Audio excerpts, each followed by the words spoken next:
Wow, that was loud. Hello everyone, welcome back to Physical Geology 1403. Today is lecture 9. We are back in this classroom. They fixed my technology, so it works now. I apologize if today I'm not as high on the energy, and I noticed when I turned on the camera my hair is somewhat disheveled this morning. I've been up since 4 a.m. because my daughter had nightmares and would not go back to sleep, and it totally threw off my whole schedule. Wasn't able to get my morning run in, wasn't able to comb my hair or do anything. It's just the whole day has been kind of off. So here I am though, and we're gonna have a good time anyway. Joys of fatherhood. Well, it's one of the speed bumps in fatherhood. Fatherhood has lots of joys. I know I said that sarcastically, but it has a lot of joys. I will always advocate for that. All right.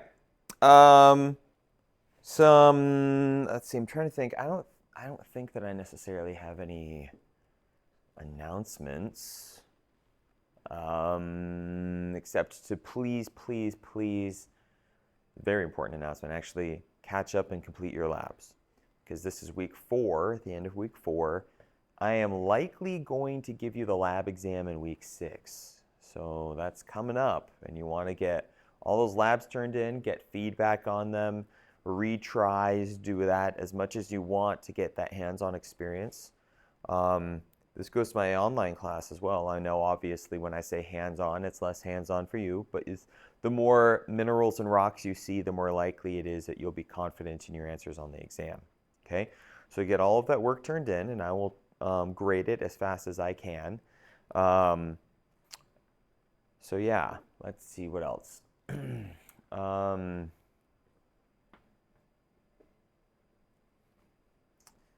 That's labs, discussion boards, keeping up with Go React lectures. Make sure you're keeping up with that. I think that's all of the housekeeping stuff that I've got. So last time we talked about mass wasting, running water, and groundwater. Any questions that you've thought of since we had that conversation? No? All right. Well, today we're talking about glaciers and glaciation. Before we talk about glaciers, though, glaciers are made out of ice. And ice is a form of water. So I want to talk about water for a little bit here, okay? Water has a few unique properties. The first one being cohesion. Can anyone tell me what cohesion means? Now say it with words. Huh? That's a good explanation. They stick together. Cohesion is when stuff sticks together. Okay? You know what Velcro is? You guys use Velcro? Yeah? That's stuff sticking together. Which reminded me. I got some Velcro last night. I need to go find that. I don't know where I put it. Okay, but Velcro, okay, sticks together. Water does something similar. The molecules of water like sticking together. They like being together. This is called cohesion. When I put a drop of oil on a pane of glass or any other smooth surface, what does it do? It spreads out as thin as it can. When I put a drop of water on glass or any other surface, what does it do?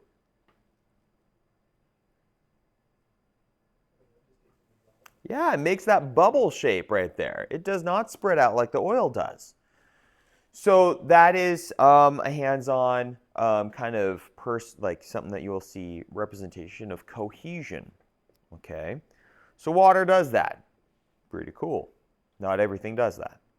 It's very efficient at absorbing and holding heat. Okay. When the sun is rising, the land heats up faster than the ocean does. When the sun is setting, the land cools off faster than the ocean does because it takes a while for the ocean to soak up all that heat energy, but then it holds onto it a lot more efficiently than the land does. And this creates a phenomenon of wind patterns at the coastline. So in the morning, when the land is heating up, you get warm air over the land and cooler air over the ocean. What direction is the wind going to blow? Huh? Yeah, towards the water. High temperature in the atmosphere means higher pressure.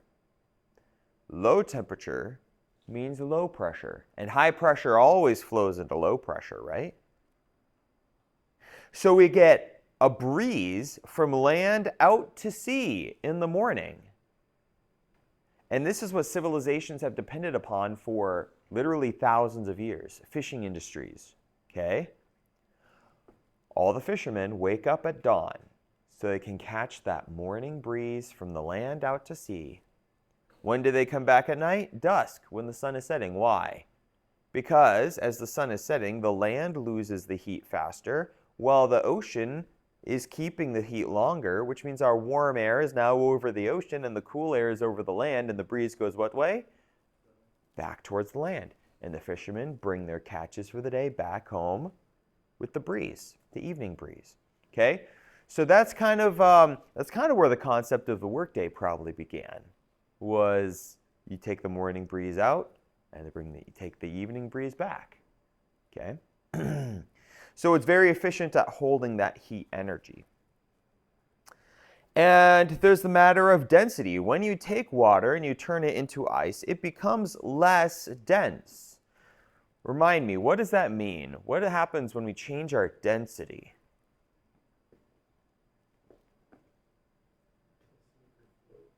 Well, but what does a change in density mean?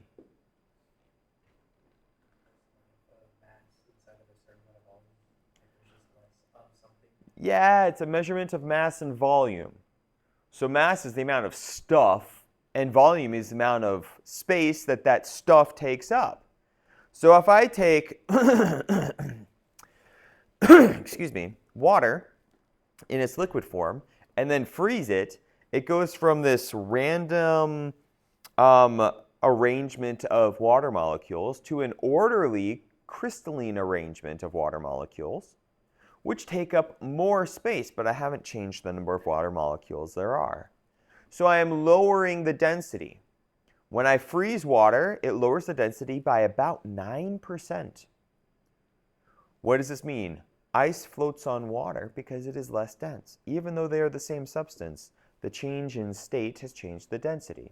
This is why icebergs will float in the ocean, unfortunately for the Titanic and many other ships that have encountered icebergs throughout the years. Okay? All right. So now that we've established some of these properties of water, let's talk about icebergs. Or not icebergs. Well, we'll talk about icebergs in a little bit. But glaciers. Why do we care about ice? Why do we care about glaciers in geology? Somebody remind me. We learned this early on in the class. There's a lot of reasons.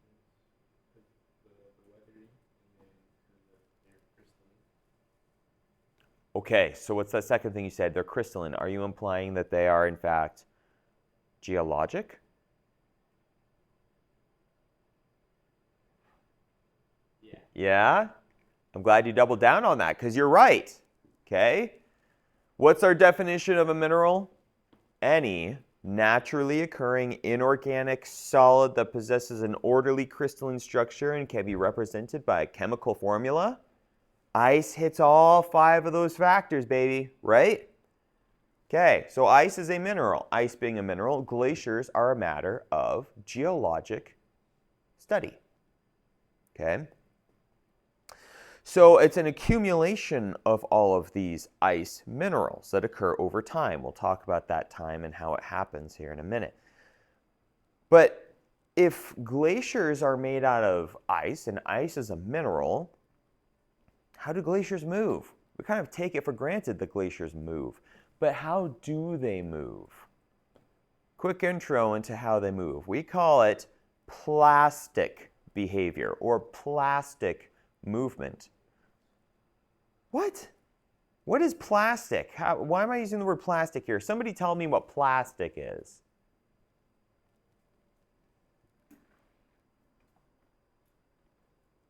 It's the worst. Taking notes and your lead just breaks. All right, what is plastic? When I say plastic, you think what? A material, sure. Your water bottle is made out of plastic. Genesis, what's something made out of plastic? Yeah, bags, sure.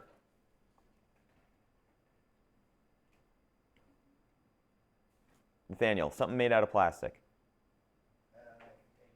A container. Okay. We look around in your world right now, and our world is filled with plastic stuff.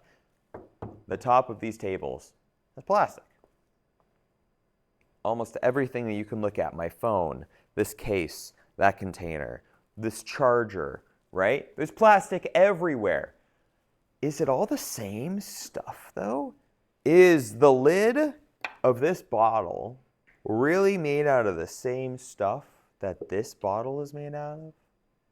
Or that the same stuff that my PVC pipes and my plumbing are made out of?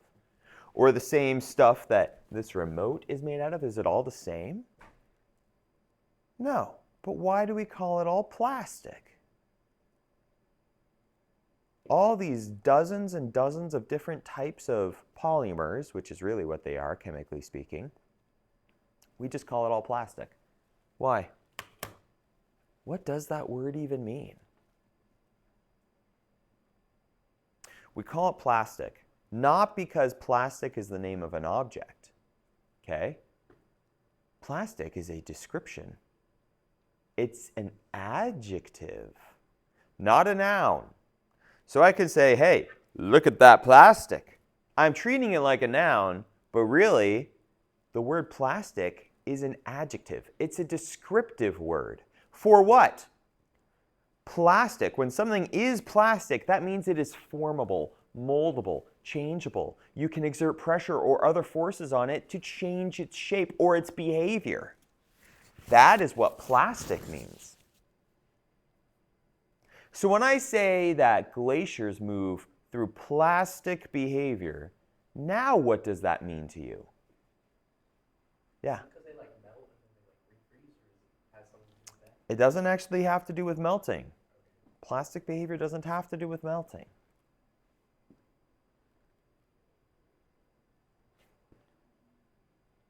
If I'm describing glacial movement as plastic, that must mean it is doing what? The same thing we do with this stuff. Changing, molding, reshaping under certain forces. But what forces might those be? I mean, gravity has a role here.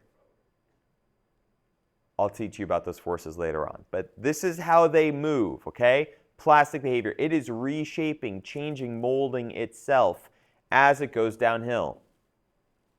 A good example of this, Play-Doh. Remember we talked about Play-Doh? Is Play-Doh a solid? Yeah, Play-Doh is definitely a solid. Can I squeeze it and change its shape? Yeah, absolutely. Can I squish it? Absolutely. So if I had a block of Play-Doh right here on my hand and I pushed it from this side, what's it going to do? It's going to move over my hand, but it's not going to slide over my hand. It's going to reshape itself, conforming to the shape of my hand as it goes down my hand, right? That's what's happening here to a glacier. More on that in a little bit. All right, so glaciers. Lots of ice. And all that ice is extremely heavy, right? Even though ice, would you call ice hard or soft compared to a rock? Yeah, very much softer compared to a rock. But if I dumped a ton of feathers on you, a literal ton of feathers on you, what would happen to you? Yeah, you would squish just as flat as if it was a ton of concrete, right? The softness of a material is irrelevant when we're talking about how heavy it is as a mass, okay? So if I take 400 million tons of ice and scrape it over rock, it's going to break that rock down no matter how hard that rock is, Okay. So that's why we describe glaciers as forces of weathering and erosion. Yes, it's grinding, it's crunching its way through the rock, but it's also picking up the pieces of rock and transporting them downhill with it. Hence why it is also erosive. Okay? Glaciers represent this interesting transition between the water cycle and the rock cycle in a couple of different ways. Not only because it's both water and a mineral, but also because it is doing that weathering and erosion effect on its way downhill where it will eventually melt and rejoin the water cycle. Okay. Now, all of that solid ice that we have here on Earth is extremely important. Remember, we learned last time that 97.2% of all water on Earth is salt water in the ocean. That leaves 2.8% that is left as fresh water. 2.15 of that is ice, most of which is at the North and South Poles. Okay? It's a lot of ice. What happens if you melt all of that? Right, it goes to the ocean eventually. All water eventually goes to the ocean. So the fact that so much water is in ice affects what? If I melt all that ice, it goes to the ocean. If I freeze even more, it comes from the ocean. So as my ice melts or freezes, what happens to my water level? It'll rise or fall, depending on how much frozen water we have on the Earth at any given time. If I melted if I was a Bond villain, right? And I melted all the ice on Antarctica, where does it go? The ocean. You know what happens to the sea level? It does. This is what Earth would look like if you melted all, or not Earth, this is what the United States would look like if you melted all of the ice on Antarctica. Our Gulf of Mexico here is all the way in Memphis, Tennessee. Pretty much all of the East Coast is underwater. New York is underwater. San Francisco is underwater because the San Francisco Bay is huge. Seattle's underwater because the Puget Sound is much bigger. Basically, you would see the potential of a 60 to 70 meter rise in the oceans worldwide. It's a lot of water. Oh, we would be under so much water. Like if we were at sea level and then you had that much sea level rise, 70 meters, it's about 240 feet, I want to say. Because you got 3.17 or something like that feet in a meter. So yeah, it's a lot of water.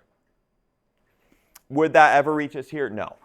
No, we would still be very much below or above sea level up here where we're at. Wouldn't affect us whatsoever. But that would affect most people worldwide. Most populations in the world live on or near enough a coastline that if this were to happen, they would be affected. All right, so let's talk about the different types of glaciers. When I say a glacier, an image pops into your head of what a glacier looks like. Okay? What you commonly would think about is called a valley glacier. Called so because they are carving their way down through valleys. Okay? These things tend to hang out mostly on their own. Okay?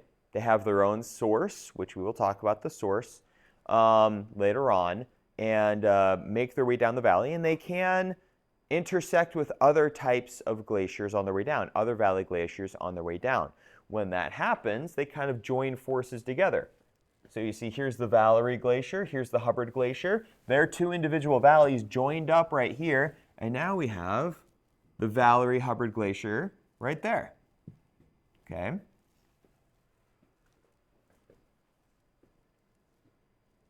Commonly what will happen is it'll start carving its way down through some stream carved valley, and it'll carve that valley out wider and wider and wider and wider as time goes on. I'll describe that process in more detail in a little bit. All right, ice sheets. Ice sheets are the largest masses of ice on Earth. They are fed from a central source and kind of radiate out from there. Okay, large masses of ice. There are only two on Earth right now. There's the one on Greenland, and there's the one on Antarctica.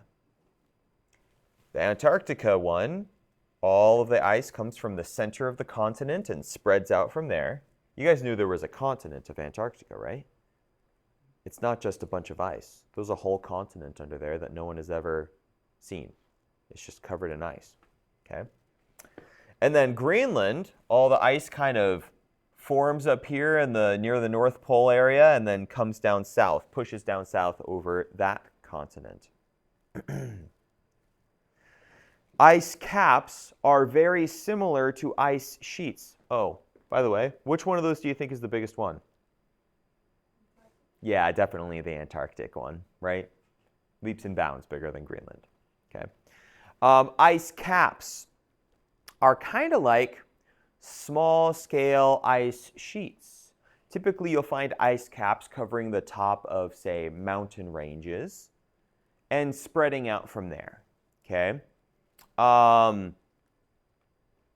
Same concept, different scale, more or less. All right. Then you have outlet glaciers. Outlet glaciers are kind of rogue glaciers that split off from an ice sheet or an ice cap. Okay? They leave the pack and go wandering downhill until they find a place where they're going to melt out. Okay? Then we have Piedmont glaciers. A Piedmont glacier can be sourced from an ice cap or an ice sheet. It could even be an outlet glacier at one point. But what makes a Piedmont glacier unique is that when it reaches the bottom of whatever it's sliding down, whatever it's moving down, the ice kind of spreads out and drops all the sediment that it was containing as it melts. It kind of makes this shape right here. Does this remind you of anything? Huh? A delta. An alluvial fan, right? The same thing that liquid water does, solid water is doing too. Water is awesome. Water is amazing. Behaving in similar ways as both a liquid and a solid like that. All right, so now let's talk about how we make these glaciers. What do we need if we want to make a glacier? Water to do what? To freeze. That's right. We are going to need snow. Where are we going to get that?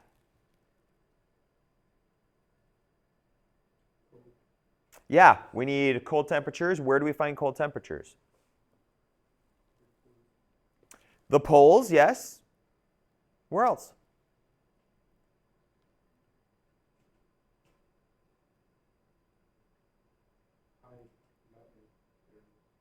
Oh, yes, high mountainy areas. Why do we get snow in high mountainy areas?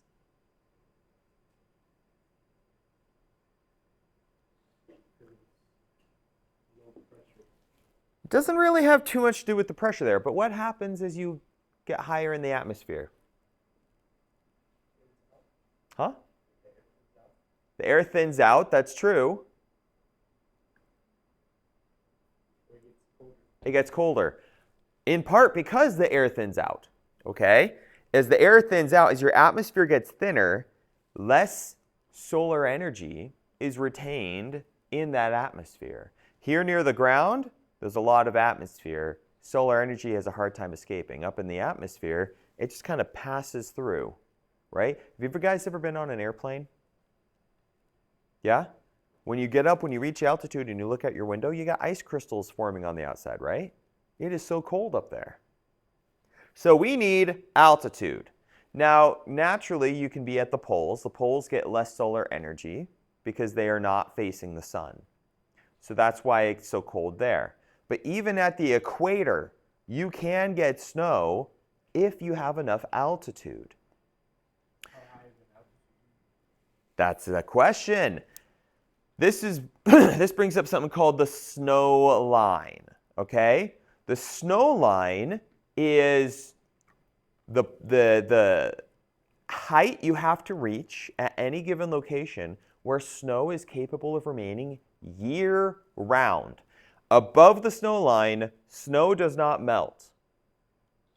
Now, this varies by where you are on the world. The closer you are to the North or South Pole, the lower the snow line gets. If you're at the equator, it's a pretty high snow line, but it still exists. Okay? This picture right here, where do you suppose this picture was taken? Whoa, that's a pretty big assumption. Why do you think this is Africa?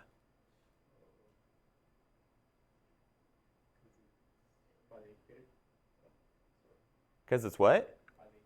How do you know it's by the equator? It's just a picture. Why are you thinking this might be Africa? Yeah, but Hawaii has red soil. Oh, right, this giraffe photobombed my picture. That's true. This is clearly in Africa. The giraffe kind of gives it away. That is Mount Kilimanjaro in Tanzania. Okay? Now, when I say Africa, people don't generally think snow, right? And yet, what do we see here on Mount Kilimanjaro? Snow! You see that very obvious line right there? That's our snow line level here. Okay? That's the snow line. Above that line in the atmosphere, snow can remain year-round at that location. So, once you have enough height, snow can stay. Once snow starts piling up, once you start making these big piles of snow, the wind blows them this way and that way and this way and that way. Snow initially makes a nice hexagonal crystal. Did you guys ever get told that no two snowflakes are ever alike? Did you learn that? I'm sorry, it's not true. I'm sorry if your mommy told you you're a little snowflake because you're so special. It's still a very cute thing to say, right? Very cute thing to say. But there's actually only about 26 shapes that snowflakes can make, okay? That those minerals can form into. They're all hexagonal crystals, just different types of them. And the whole mythos behind snowflakes having different shapes, none is ever the same, probably came because when people were looking, trying to figure out if they were the same, there are so many shapes they can make, they assumed that they're not the same. Okay? But there are only a couple of dozen that they can form. Anyways, so they fall as these hexagonal crystals, and they get blown this way and that way and this way and that way. And they go from these nice hexagonal crystals to kind of lumpy, rounded ice crystals, okay? Like all the little bits and pieces get knocked off the side and you're just left with the center piece, okay? We call that firn, F-I-R-N, okay? Firn. All that firn, those little nodules of ice, eventually as they are piling on each other, compress down and more or less fuse into that hard blue ice. Okay, that hard blue glacial ice. Does that process sound familiar to anyone?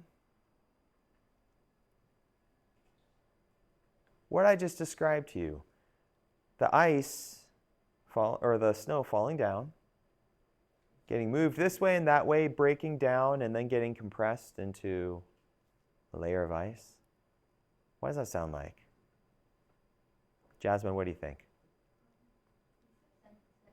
Oh, I'm sorry, I didn't hear you say that. My bad. You're right. It sounds just like the sedimentary process. It is. The ice not only will behave as a liquid, they're in the same ways that liquid will at times, it also behaves like its mineral counterparts. How crazy is water? So cool. Okay, so this is essentially the same process as our sedimentary rock creation process. Lithification, we call that, right? So we get these layers of ice that pile on each other, and that ultimately will form a glacier. This can take a very long time,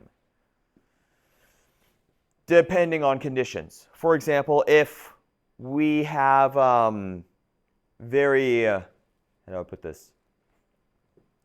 Warm global temperatures, are we going to get a whole lot of ice forming this way? Probably not. Why? Because as the Earth warms up, what happens to our snow line? Global temperatures go down. I'll talk more about that in a little bit. Okay? All right, so let's talk a little bit more about this plastic flow I told you about. Okay, so I told you that given the right conditions, the right forces at play, our ice is going to deform plastically. But what are those forces? Pressure. Can't be heat. Why? If I applied heat to a glacier, what's it going to do? Melt. It's going to become water, and then the point is moot. Instead, the force that causes this kind of movement is pressure. Okay? What might cause pressure on a glacier that could make it behave plastically? If I have that block of Play-Doh on my hand, is it going to just on its own plastically move down that slope? No. What does it need? I am applying pressure to it this way, through the form of what? I'm pushing on it with my weight. So would it get too heavy? Yeah, when my glacier has enough weight, that's when the pressure is made. I need about 50 meters of ice on my glacier before the bottom of my glacier has enough pressure on it to start deforming plastically. You hear the frogs?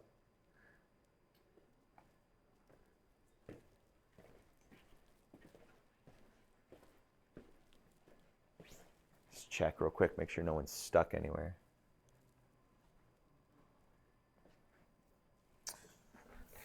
Let's see, there's Fiernan. Oh, no, there's Midori. No, they're both good. Temperature's good, humidity's good. They were just sounding off. Huh? Oh, sorry. Okay. Where was I? Okay, so that's plastic flow. The bottom of the glacier will start deforming plastically once you reach at least 50 meters of depth, because at that point you have enough weight. Weight is a product of mass and gravity. Do you know that? Mass and weight are not the same thing. Mass is a constant. Weight is dependent on gravity. So if I weigh 200 pounds here, that's not the same thing as my mass. I go to the moon, I don't weigh 200 pounds, but my mass stays the same. Okay? I go to Mars, I have the same mass, but my weight is not the same because the forces of gravity are different in those locations. Right? Okay. The second method of movement is called basal slip. Now, this is a matter of heat, okay? This does not move glaciers nearly as much as plastic movement will, okay? Plastic requires cool temperatures and pressure. With basal slip, this happens when my glacier is moving over a rocky surface that's just a little bit warmer than that glacier, which is very common because the Earth is hot and heat is coming up from the center, right? Even the coldest rock is probably a little warmer than the ice is, okay? So when that happens, there's a little tiny thin layer of water that develops between the glacier and the rock, and my glacier can occasionally slip downhill a little bit on that. But for the most part, the movement of a glacier is because of plastic flow. Now, a while back in the 1800s, people in Europe were beginning to understand glaciers. They were trying to understand glaciers, interested in glaciers. And farmers, or the mountain farmers, the mountain, sheep herders, they would come down from the mountains into the cities and they would say, hey, that wall of ice up there you guys are all talking about, it moves. And people are like, what? No, there's no way. How could that thing move? That's crazy talk. So they went up there and they planted some stakes across the center of a glacier. Where's all my pens? Here's a black one. I hope it works. Okay. They planted stakes across the center of the glacier. They came back 4 years later and they found that their stakes had moved, proving, yes, glaciers do in fact move. But how had they moved? They made this sort of horseshoe shape. They came back 4 years after that and found that they had moved downhill, but the horseshoe shape had gotten even more aggravated. Why would the stakes have moved into this sort of horseshoe shape? What do you mean by that?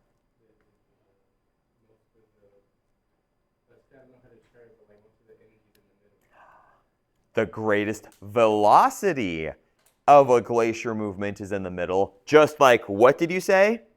Like a river. Remember we talked about running water last time? Where was the greatest flow, the greatest velocity? In the middle. Same thing with the glacier.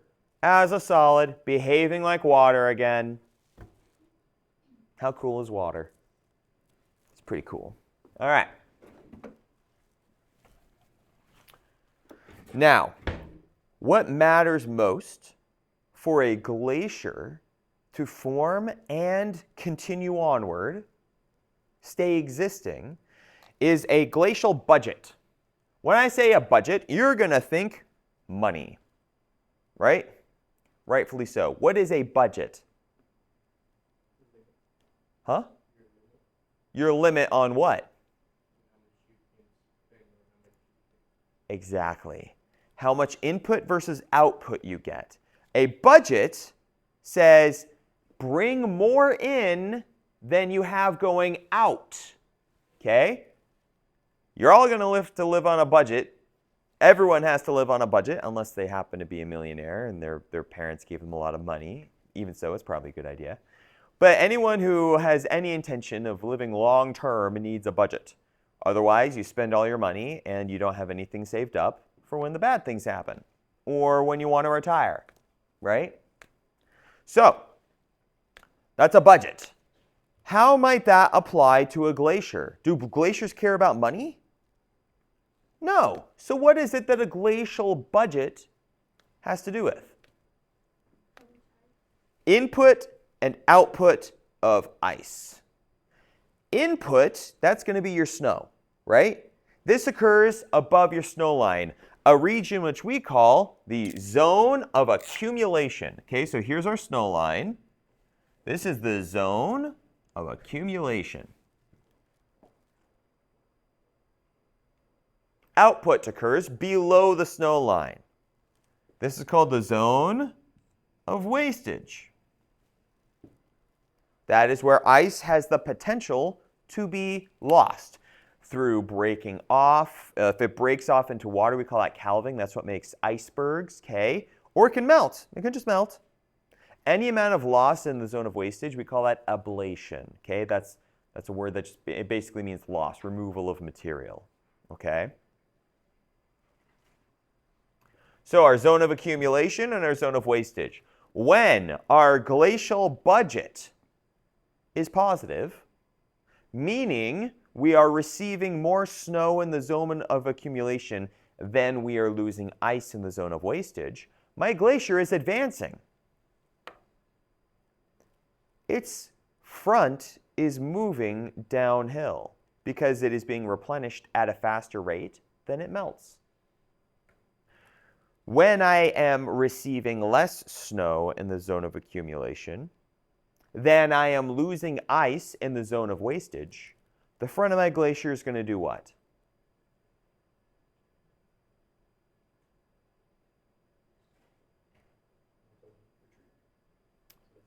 Is it going to pull upward? Is the glacier going to pull itself uphill? No, glaciers can't do that. They have no capacity to do that or ability to decide to do so, right? The melting is faster than the replenishment though, and so the front of my glacier is going to retreat uphill as the melting outspeeds the addition from the zone of accumulation, okay? That is a retreating glacier. Almost all glaciers in the world right now are retreating. There are only a few that are still advancing, okay?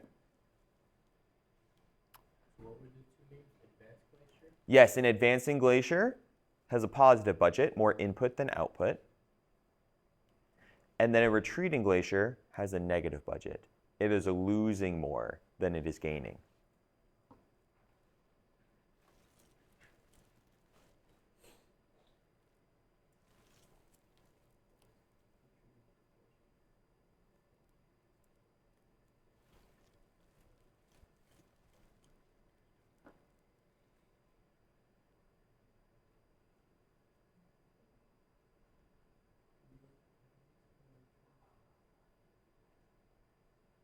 Everyone all caught up?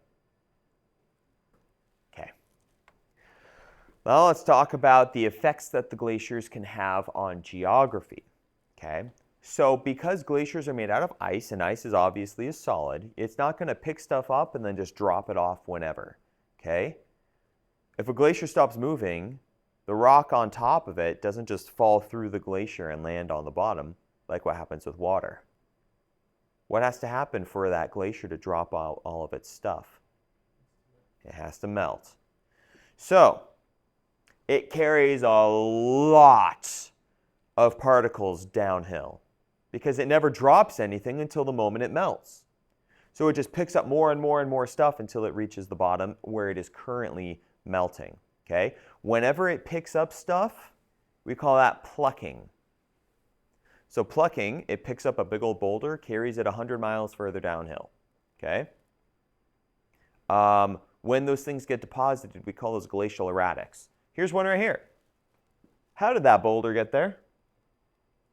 That's a nice boulder. Can anyone name that movie? No? Really? You know the movie, right? You guys haven't seen Shrek? It's from Shrek. Yeah. That's a nice boulder. I bet you someone in my online class is going to be like, Shrek, in the comments. Wow. If it was in any way relevant to my class, I would show it to you. Because everyone needs to see Shrek at least once. Oh, there's another line right there. Yes, okay, so it's called a glacial erratic. There's no reason why that boulder should be there. What happened? A glacier dropped it there. Where I lived at in Ohio, there was a state park not far away. And me and my friends would love to go to the state park because right next to the parking lot was this gigantic house-sized granite block. Huge chunk of granite. We would just climb all over that thing. We'd have our lunch up on top of it. It'd be great. But there's no granite in Ohio. How'd that thing get there? Glaciers. The last time we had a big old ice age, and I'll show you a map about it here in a minute, glaciers came and scraped everything off of Ohio and all those other states up there and dumped a whole bunch of stuff from Canada down on top of it. And that big old granite boulder was one of them. Okay, that's a glacial erratic. Okay.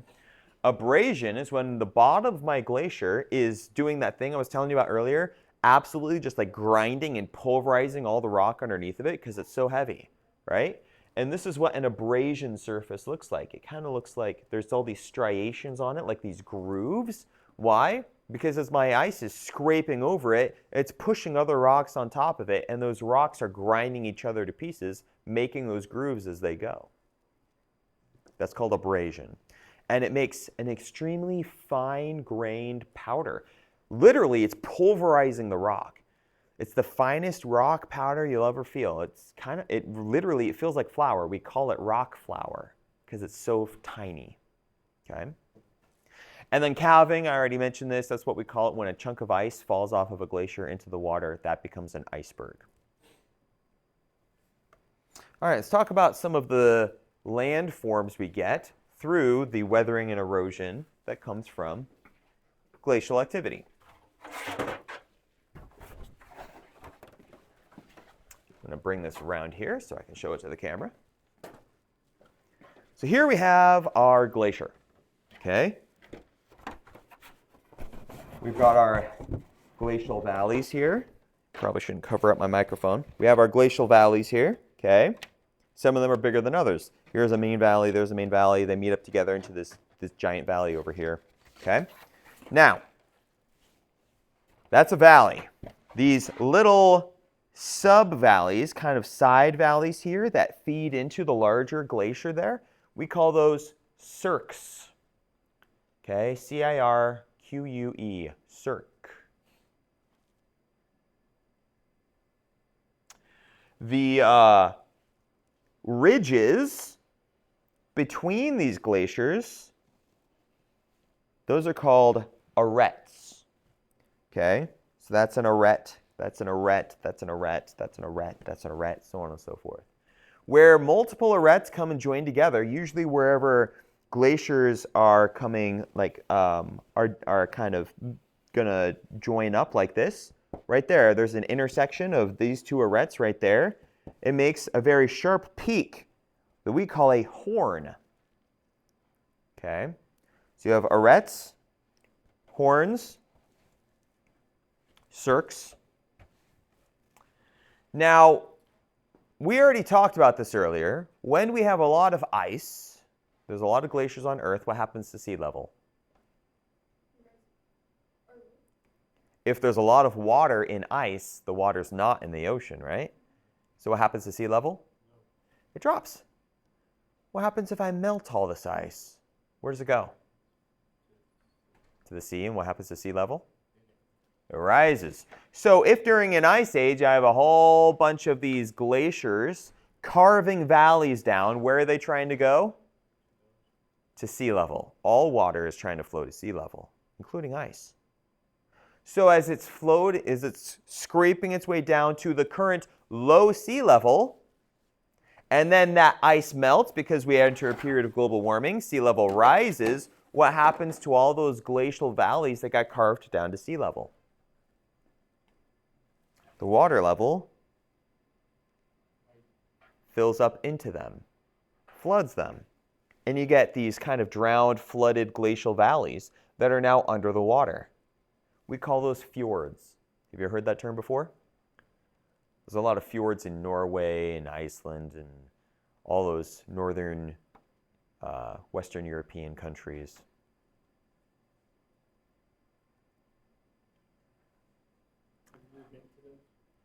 I've been to Iceland. I absolutely love Iceland. I wish I could go to Norway.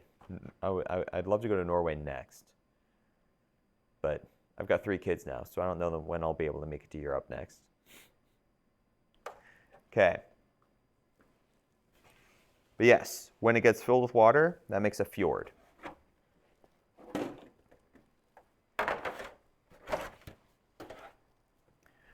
When our glacier comes across a hill or some other geologic feature in the way, the glacier doesn't just part around it. It crushes into it and then grinds all the way up and over it. So say we have some kind of hill that was here, my glacier is going to run into that sucker, grind it down, and turn it into eventually the sort of wedge shape. We call this a roche montagnée. Okay? Okay, so we can tell what direction the glacier came from because it kind of made this ramp that it climbed up and then went down that side on. Okay? Glacial drift is the common name given to the material that is deposited by a glacier.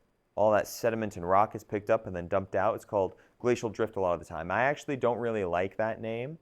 I prefer the name till, glacial till. Okay? Drift kind of has some implications in the name. It didn't drift there. It wasn't blown there. It was deposited by a glacier. Okay? So till, which you may recognize from a former lab, there is a lab that has a rock in it called tillite. That is what happens when glacial till gets compressed into a sedimentary rock. Okay? Now, this includes everything from, pebbles and grains all the way down to that rock flour I talked about earlier. When layers of that rock flour is deposited on itself, we can get some really cool information about that, interpretive information about that for the seasonal cycles of melting in glaciers. Okay? Those make little stratifications in your drift.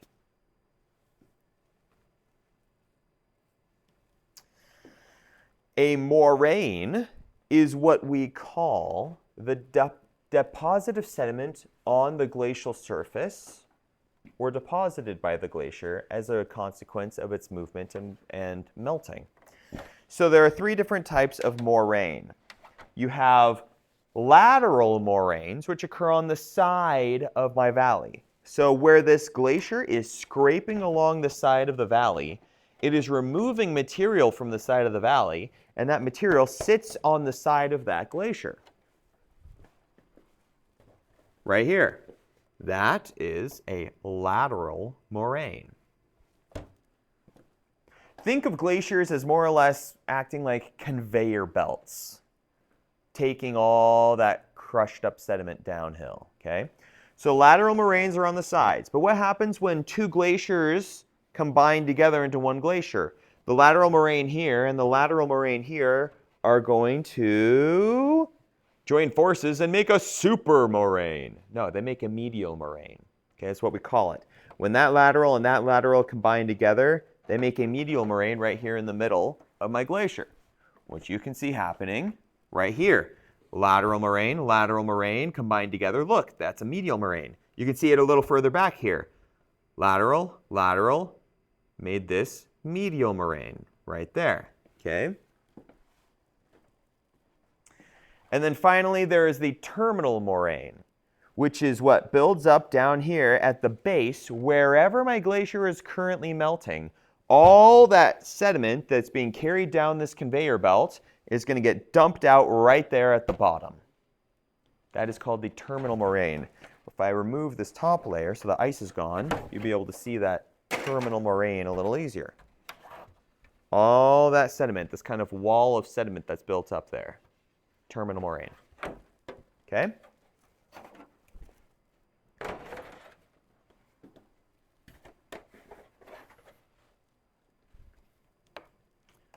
All right. I've used the term ice age quite a bit. Can anyone tell me what an ice age is?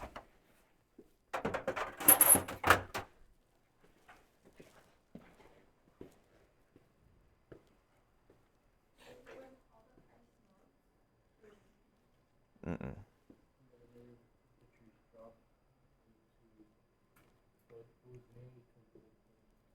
We'll talk about the causes of an ice age in just a minute. For now, let's talk about what an ice age is. Okay, so cold global temperatures creating what? Yeah, nice, right? It is an age of ice, right? The actual definition of an ice age is when you have ice at both poles of the planet. Wait a second. Something's off. Don't we still have ice at both poles of our planet? Do we have ice at both poles of our planet right now? Right, we do, which technically means what? We're still in an ice age. So when people say the ice age ended 12,000 years ago, what they actually mean is that's when we passed the inflection point and started entering the warmer end where we are leaving an ice age. Have you guys taken, where do you learn about inflection points? Is that calculus? That can't be calculus. Do you know what I'm talking about when I say inflection point? When you have a curve like this, like that, okay? This goes for infinity off that way, this goes for infinity off that way. At what point does it change direction from going infinity in that direction to infinity in that direction? At somewhere along this curve, it changes direction, say right there. all of a sudden, it is no longer going off in that vector. It's going now in the other vector for infinity. That's called an inflection point. And I'm using it as kind of an example for here. 12,000 years ago, technically 11,700 years ago, okay, Earth went from the coldest glacial maximum, we called it, the coldest it's been, to now entering a warming trend.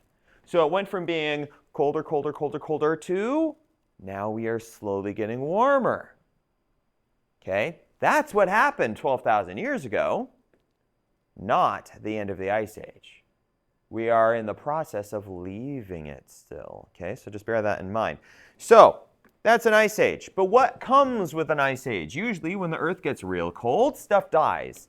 There's usually an extinction that occurs whenever an ice age starts because life needs to adapt to the cold temperatures. So we will often see extinctions as a consequence.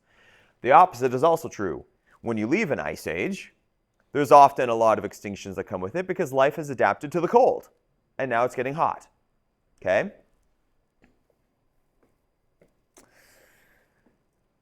When you get a big, massive buildup of ice and it pulls all the water out of the ocean to make all the ice that is advancing from the poles, from the North Pole moving south and from the South Pole moving north, that creates an incredible amount of weight on the continent where that glacier is forming.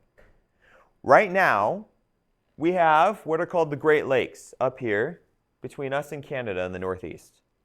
Where the Great Lakes are now, there once was a glacier more than a mile thick.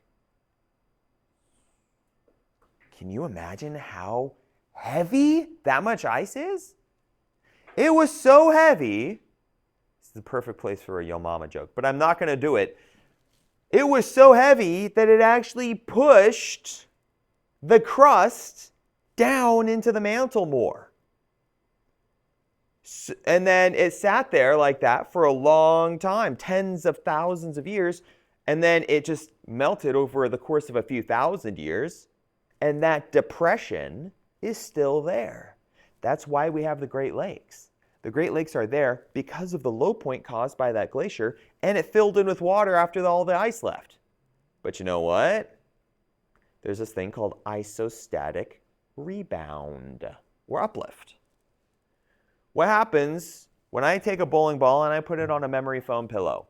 It's going to sink down into the pillow. But what happens when I pull the bowling ball off the pillow?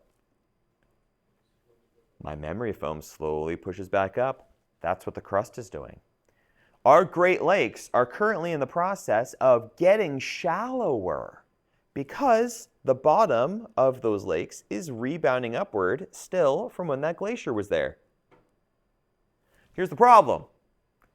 As the Great Lakes rebound upward and get shallower, where does all the water go? Yeah, it goes out. You know what's there? A heck of a lot of people in cities. Chicago, right there. Chicago is already facing flooding problems because the Great Lake it's built next to is slowly encroaching on the city. Every year they get more and more closer and closer to worse and worse flooding problems. Give it a couple more decades and there will be parts of Chicago that are going to have, unless they build levees or something, permanently going to have water pushing into them from the Great Lakes. Yeah. Is the weight of the water not enough to keep it No. low enough? No, it's not. The mass of ice that was sitting there was thousands of times greater than the mass of the water that is in the lakes now. Okay. This is, by the way, a map of what North America would have looked like during the last glacial maximum. I showed you what it would look like if we melted all the ice on Antarctica. Well, now this is what it looks like during the last glacial maximum. Florida is huge. Florida and Cuba are actually connected at various points in time during the last ice age or during the last glacial maximum. Okay. Yeah, the Gulf of Mexico, much, much smaller. The entirety of the East Coast here, much, much bigger. Florida is like 3 times bigger than it is now, right? We can actually go out off the coast of Florida and drill down into the ocean crust and bring up fossils of Ice Age animals that were living out here during this time. Because it wasn't ocean crust then. It's not even ocean crust now, really. When you look at that map right there, and I'll do my best, I don't know if my camera can pan around that far. This map is on the wall, or else I would bring it down to show you. Let's see how far my camera can go here. Oh, I think it stops right about there. You see this white section around Florida right there?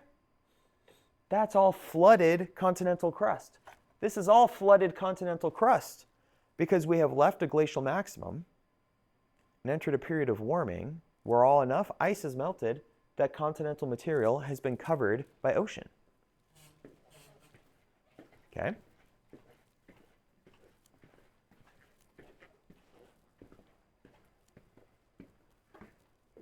All right, well, now let's talk about what causes glaciation. These periods of ice age, right, that we've been talking about. There have been ice ages and global warming trends, so glaciation, warming, for at least the last several billion years on Earth. Probably more than that, but the oldest known that we have a record for in the geologic record is about 2 billion years old. There have been various reasons why it's happened. The earliest ones probably began because of tectonic reasons. Why would tectonics play a role in ice ages, in the formation of glaciers specifically?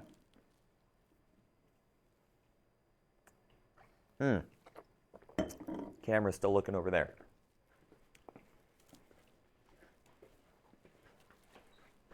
Hi. What do we think?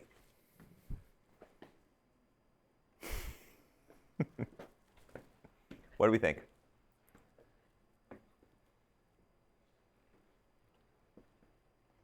What do we need to make a glacier? Do you remember? Ice. Cold temperatures. Where do we get those cold temperatures? Mountains. How do we make mountains? Tectonics. Exactly. So this is how tectonics can play a role in glaciers. Okay, great. So if more tectonics happens, more mountains are made, more tectonic interactions, I should say. More mountains are made, more mountains go above the snow line, more snow accumulates above the snow line, more ice forms, more glaciers form. We have the beginnings of a glacial cycle. There are several ways that we can reach this point, tectonics being the oldest one that we can identify. What happens when I make a lot of ice on the surface of my planet? Ice is what color? White. Do you know what the most reflective color is? It's white. So the more white we have on our planet, the more sunlight we reflect. The more sunlight we reflect, the less we absorb. The less we absorb, the colder things get. The colder it gets, the lower the snow line becomes. The lower the snow line is, the more glaciers we form. The more glaciers we form, the wider the surface gets. The wider the surface gets, the more we reflect. The more we reflect, the less we absorb. This is a positive feedback loop. And this is how you enter an ice age. This is how so much of our planet gets covered in ice. This positive feedback loop keeps feeding itself and feeding itself and feeding itself until something happens. I'll get to that part in just a minute. That's how tectonics begins a positive feedback loop. But what has happened since a couple billion years ago? Use words, my friend. Life in general. What does life do? We've played a drastic role in how we affect our environment here on the Earth. Not us as humans, life in general. There are these things called greenhouse gases. Yeah, do you know what those are? Methane is a greenhouse gas. Fantastic. Another very commonly known one, carbon dioxide.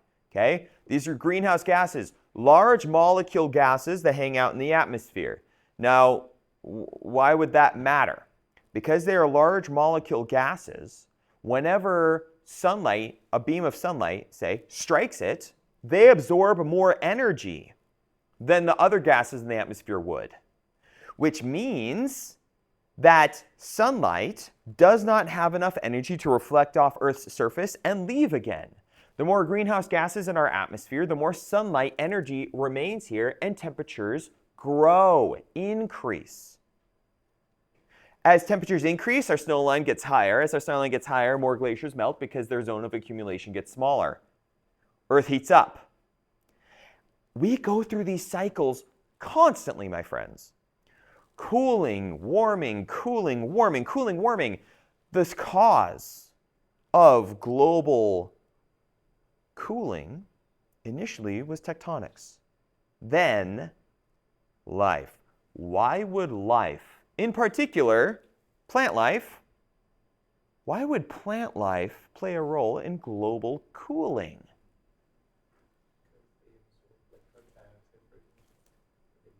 Plants, trees bring in that carbon dioxide, they gobble up that carbon dioxide, and then what do they spit out? Oxygen. Oxygen, not a greenhouse gas, small molecule gas.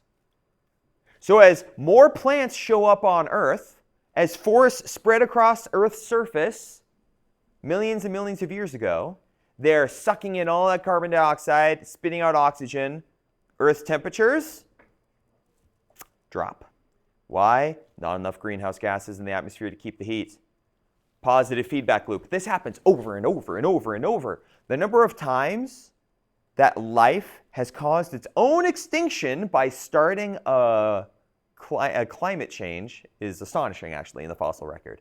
Life has almost come this close to getting snuffed out a number of times. And a lot of those times are because of consequences of what the life did to the environment, right? We are quick to judge ourselves for what we're doing to the environment right now. Many people don't realize trees have been doing this to themselves for a lot longer than we have. Cut them all down? No, that's not the moral of what I'm saying here. I'm trying to broaden the mind, not offer a solution, right? Okay, so we have a tectonic way to initiate this positive feedback loop. We have a biological way to initiate this positive feedback loop. There's another way I want you to know about. These are called Milankovitch cycles. Milankovitch cycles. Earth is not just sitting still in space. You know that, right? Earth orbits the sun, right? Huh? The sun orbits the center of the galaxy. There are some theories that might have something to do with it. I do not subscribe necessarily to those theories. They are very interesting, though. However, Milankovitch cycles deal with the way that the Earth orbits the sun in 3 different directions, okay? Others are eccentricity. Did you know that Earth's orbit around our sun is not perfectly round? It is not perfectly circular. We go from a near circular orbit and transition to a more elliptical orbit, okay? About every 100,000 years, we complete that circuit, going from here, gradually, over the course of 100,000 years, all the way out here, and back, okay? When Earth is furthest from the sun in our elliptical orbit phase, are we receiving more or less energy? Less, correct. Wouldn't make a huge difference if not for the other 2 things. Then we have our obliquity. Earth is tilted.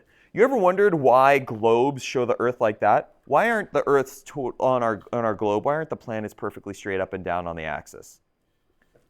Because according to the plane of our orbit around the sun, we are tilted. Okay? We are tilted about 23.5 degrees. Okay? And spinning. And we have a precession. We wobble around that axis by a couple of degrees. We are doing this while we spin. while we move around the sun. Earth is doing this in space around our sun. Man, it makes you kind of motion sick just to think about it. We are doing this crazy dance through space. Picture, if you will, we are the furthest from the sun on our eccentric orbit. More ocean is facing the sun at that given time, or more ice cap, as the case may be. Ice cap being reflective, ocean absorbing heat slower. So at the right time, in the right conditions, approximately every 40,000 years, some surface of the Earth is, while the Earth is furthest from the sun, some first surface of the Earth that does not absorb heat very well or straight up reflects it is pointed at the sun. That is going to cause us to enter a season of lower heat, lower temperatures. As temperatures lower, global snowline drops, glaciers grow, more reflectivity, and there we go, my friends. Positive feedback loop into an ice age. Milankovitch cycles, we believe, for at least the last couple million years or so, have controlled our glacial and global cooling cycles. It's sufficient evidence to suggest that that is the case. Okay? Other things may play a factor in it, but for the most part, we believe that that's what's causing it now. Okay? Now, what does that mean? I said every 40,000 years or so, we enter another glacial cycle. That means that in the inverse is also true. Okay? Sine wave time. I know I'm bringing math into this too much. I promise you no math. At least I'm not making you do the math. Okay? So, think of this as a sine wave. This wavelength right there, we're going to call that our 40,000 years. And I need another value right there. That right there is, guess what? Another 40,000 years. Global temperature lows, we're going to call that our glacial cycle. Up here, for every 40,000 years, we also get a high. So that means that there is a 20,000 year interval period between each of those. If our last glacial cycle ended right there, and it has been 11,700 years since that, where are we on this climb? Yeah, just over halfway. Guess what, friends? We have another 8,300 years approximately of heating up to do before we start cooling off again. This was going to happen whether we were here or not. What we've done is taken what was going to be approximately an average heating and done about that to it,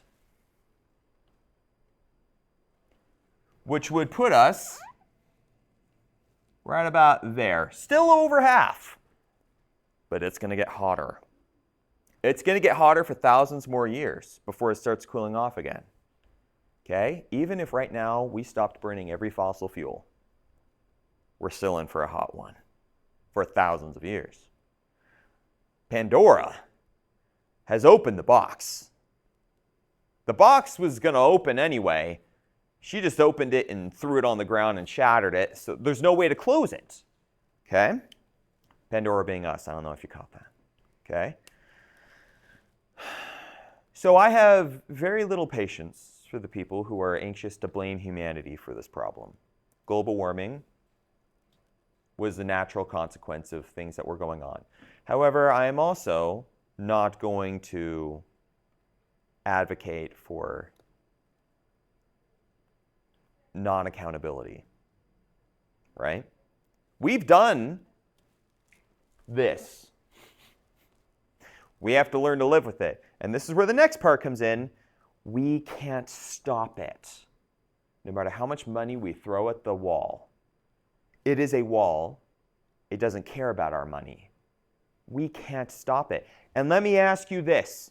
If we could develop some magical piece of technology, some silver bullet to reverse global warming, do we have the moral right to do so?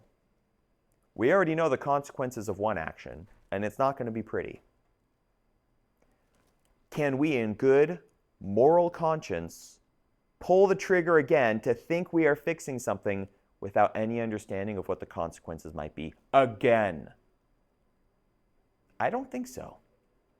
I think our best bet is to learn to live with this for the next 8,000 years. I think adaptation is the only answer here. Yeah, you had a comment? Is it gonna, okay, like, it's a cycle, right? Like, Yeah. I envision sign it goes back. And Yeah, absolutely. It does that. Will that be like the permanent new high, or will that No. be sort of just like? No. And this is where the other half of this comes in. How do we leave those positive feedback loops? How do we leave this glaciation period? How does it not become permanent? Earth regulates itself, guys. It always comes back from this. How is Earth not constantly covered in ice? Because you know what? Volcanoes spit greenhouse gases out too. Even as the plants suck it in and then create this big ice age that kills off most of the plants, greenhouse gases are still spitting out into the atmosphere by the volcanoes. And eventually, the concentration gets high enough that we start keeping heat again. And as we keep heat, ice melts. And as ice melts, we gain more heat. And as more heat rises, the snow line increases or climbs again, and we enter the cycle for warming. If we left Earth right now, Earth would regulate itself. If all humanity disappeared right now, it would regulate itself. If we continue doing what we are doing right now, it would still eventually regulate itself. I'm just talking, 10, 12,000 years in the future. Unbelievable amounts of time for us because we don't want to wait that long. We want to fix it right now. But have no doubt, my friends, Earth has survived far worse than us. It will survive us. Okay? What was your comment? So then under that concept, right? Let's just say, right? This like thinking, right? Right. If we make it out of like the super high, I'm gonna assume that, like you said, it's not 8,000 years ago. It's gonna keep getting higher. Is that gonna make the lower less low? Like, is it gonna kind of? That's a possibility. What he's saying is if it's going that high, will the next low be like there, right? Not as low as it could have been. That is absolutely possible. No way of knowing because we don't even know how high it's going to get. Our best estimate is that global temperatures will have increased by possibly 9 degrees by the year 2100. Global temperatures have already increased 2.5 degrees from 100 years ago. Yeah? Yes. Yes. I mean, we are in the middle of a global extinction right now. It's estimated that a dozen animal species and about 50 plant species go extinct every day. Yes. And this is including insects and the like. Think about this. All the pollution in the ocean. The increased acidification of the ocean. Increasing the temperature of the ocean 1 degree kills off a ton of stuff, and that's happening. Deforestation. A population of mice or frogs or beetles that only live in one little small section of the Amazon. We don't know they're there. We chop down their trees. They die. Okay? This is happening every day across our planet. We are in the middle of an extinction right now, not just because of climate change, but because of other activities that we do. We've been doing this for a long time. Again, though, as bad as that sounds, and it is bad, we are not the worst thing that's happened to this planet. A gamma ray burst at the end of the Devonian, right? These are things we'll talk about in 1404. A giant asteroid that landed 66 million years ago. These are things that have killed off between 60 to 95% of all living things on our planet. And life is still here. I really do think Earth is going to be okay. My concern is becoming more aware of what we are doing to the Earth so we can be more responsible for it, because we do have a responsibility to take care of this Earth, but also saving as many human lives as possible while we're doing it. Because yes, a lot of people are going to die if we're not careful. If all people do for the next 100 years is keep throwing money at the politicians who say they have the answers and end up doing nothing, then by the year 2100, sea level will have risen 10 to 15 feet. Corpus Christi is underwater. New York is underwater. Los Angeles, San Francisco, not Los Angeles, but San Francisco is underwater. Seattle is underwater. Pretty much every major city in Japan, a lot in Korea, the low-lying Southeast Asian nations like Thailand and Vietnam, a lot of China, Australian cities, New Zealand cities, all these cities out by the water, they're going to have water in the streets. And even if people don't die, you'll have to abandon those cities. Where do people go? They move inland. You move inland, you take 700 million people off the coast of the Pacific Ocean and you move them inland. Where are they going to live and what are they going to eat? These are the questions that people are not answering because they are obsessed with the people who say, I can fix global warming. You can't fix global warming. And the more time and money that we don't spend on learning how to live with it, the more money and lives are lost in the future. That's where I land on that subject. Did you have another comment, Ivan? Okay. Any other questions or comments on that? Great. Well, that's the end of this lecture. So if there are no more questions, we can move into lab time. Cool.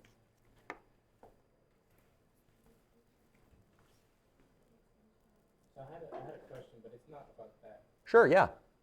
So like methane, right? Yeah. Isn't one of like the biggest outputs of methane cows? Yeah. Well, not one of the biggest, but a very large contributor is livestock. Yeah, a very large contributor to global methane. Yeah. And again, yeah, the amount of greenhouse gases that we are putting in the atmosphere is the biggest contributor to our warming trend right now. We would normally have an increasing amount as we move out of a glacial maximum and into a period of global warming. But the quantity that has been put out by the car industry and the domestic animal industry those are two of the largest contributors for sure. Energy production. Yeah, so here's the deal though.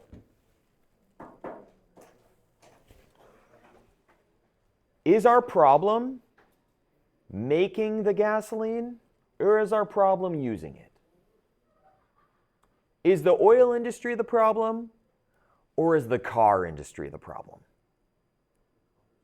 Manufacturing gasoline is pennies of greenhouse gas emissions compared to the process of cars burning it.